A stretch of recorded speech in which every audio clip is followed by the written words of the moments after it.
We need to wheel. We can go back all the way, I guess. Just do them from the start. So we wheel all the way back to Awakening. Because the first bone you get is the old remains, and that can be any general adventurer. First we thought it was no names only. That was the misinformation that was going around. But that was disproven. Here is our lovely, fine Lulinado.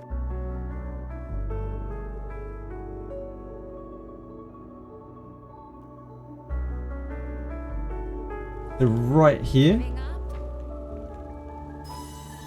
where we find the old remains.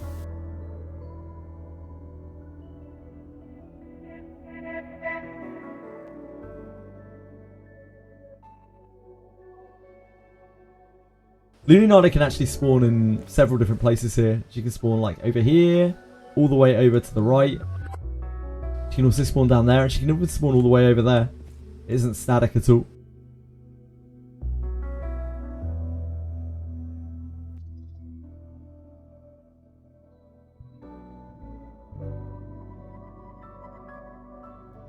And then we go to here. This is to get the Death Stench Extermination bones.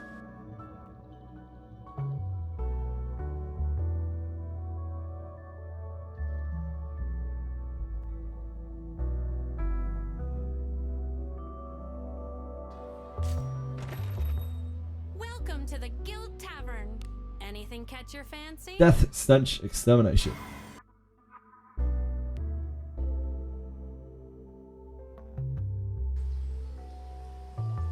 Okay, so we head back to basement first floor. Just walk up here. We get the notification that there is a stench of death right next to us.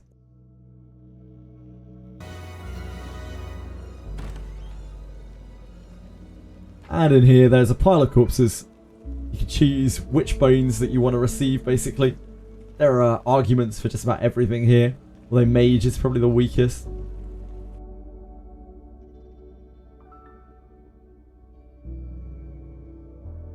It's as gloomy as always. Next, I'm just going to curse wheel forwards. You can go anywhere in the future, really. It doesn't matter where. But I'm going to go all the way to the end of Abyss 3, just so I don't have to wheel again later. And all of the bones, any that are ready to reset, will have now reset as we've wheeled backwards and now forwards. So first up, there are 2 bones on this floor. They're both in the Goblin Den. One is in the southwest corner. One is in the northeast corner.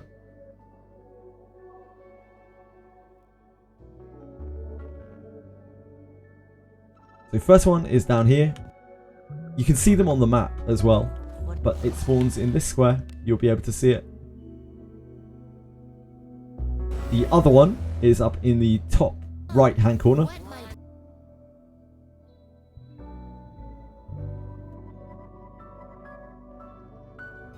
Just in this room up here, there's a goblin encounter at the back of the room.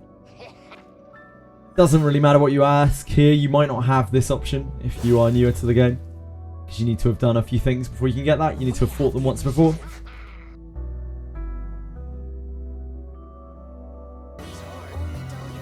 And regardless of whether you let this guy go or not, you will get the adventurer bones. The next bone that we're looking for is on 4th floor.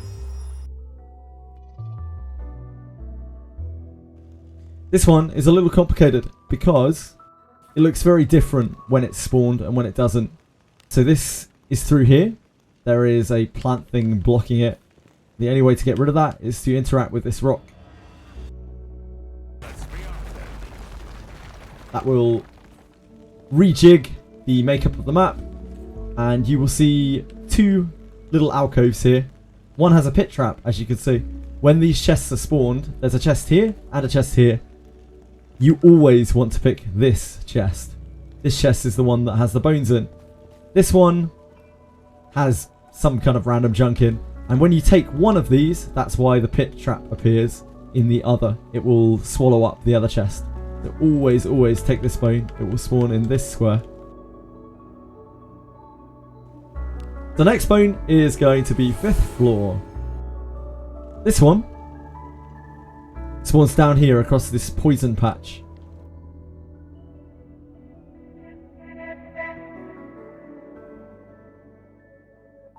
So over here, through these rocks, and across these poison patches. I'll walk across them just for the sake of it, but obviously I wouldn't recommend doing it unless the chest is up. Right in this square. Next up, basement 6 is also from this Harkin. You can't get to it from the floor above. This one's a little awkward. This one respawns every single week. It does sometimes seem to be delayed a few days, but it should spawn every single week. It spawns right up here. Now to get to there, you have to traverse most of the map though.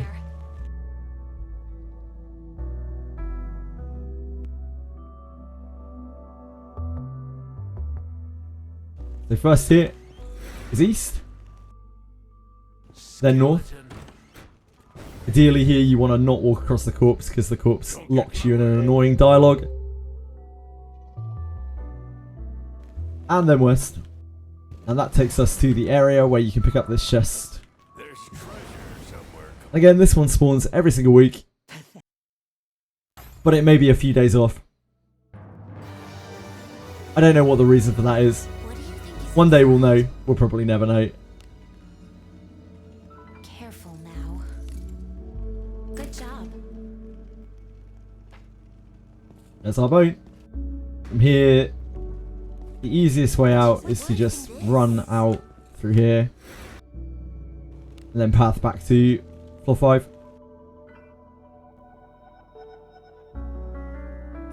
Next up we have floor 7. But to do floor 7, we kind of need to go to floor 8. If we don't go to floor 8, then we can't get the rocks to go up to floor 7. Generally the best way to do this is to go on to floor 7 and just look to see if the chest is up, if you're not tracking it.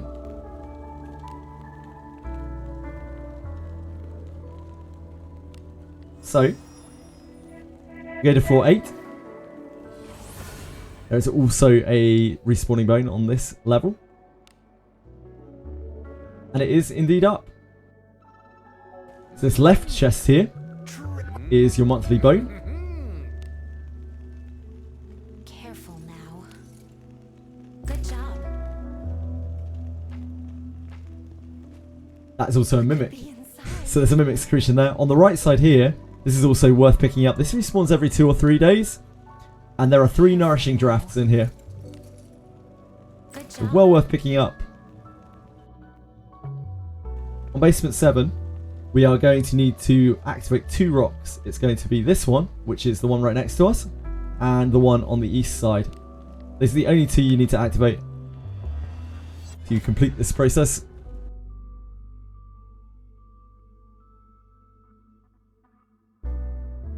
Unfortunately, there are a great deal of enemies on this floor.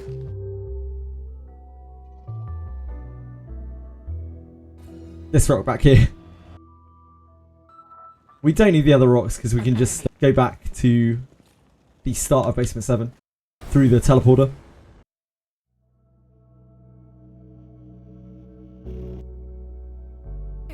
What do you think So this chest is not the bone. The bone is on the other side. But if it's up, you'll be able to see it on the map. Just like you saw the other chest, but on the other side. So there's no need to do any of that rock stuff if you know that the chest isn't up. So always check basement 7 before you go down and send the rocks up. Move now. Don't waste your time. Time is precious. Time is farming. Time is gear. Time is money.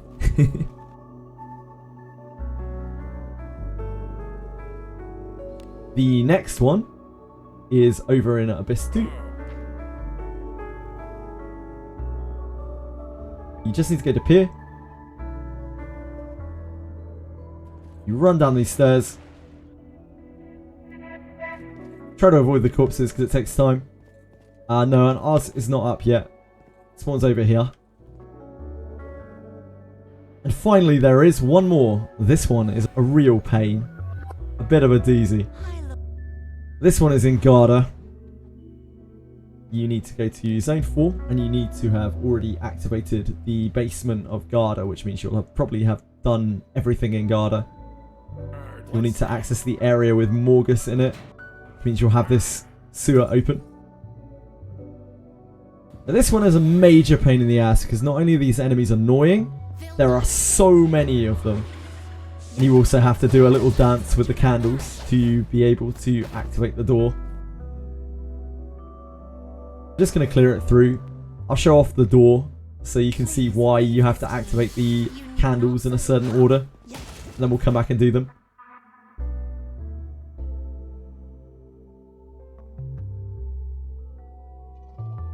This is a particularly nasty forced encounter.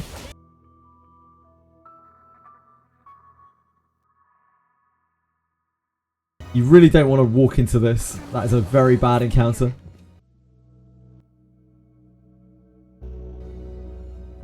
So this door here, this is how you get to understand the candle puzzle. Click this. It lights up in the order of the candles that you need to trigger. So east, north, southwest, northwest.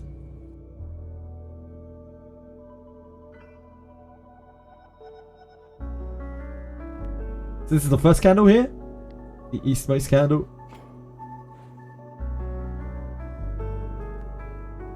Here's the second candle. Next is southwest.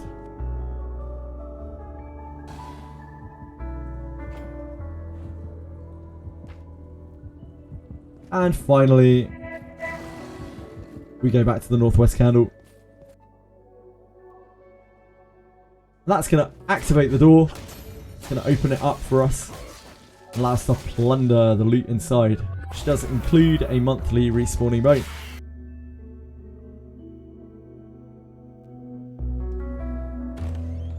Yes. So this is going to spawn treasure chests here, but they haven't come back because I looted them last week. I think it's this spot here where the respawning bone is, I believe. I think it spawns treasure chests in these 3 spaces, and it's the southernmost one. And that concludes all of the respawning bones.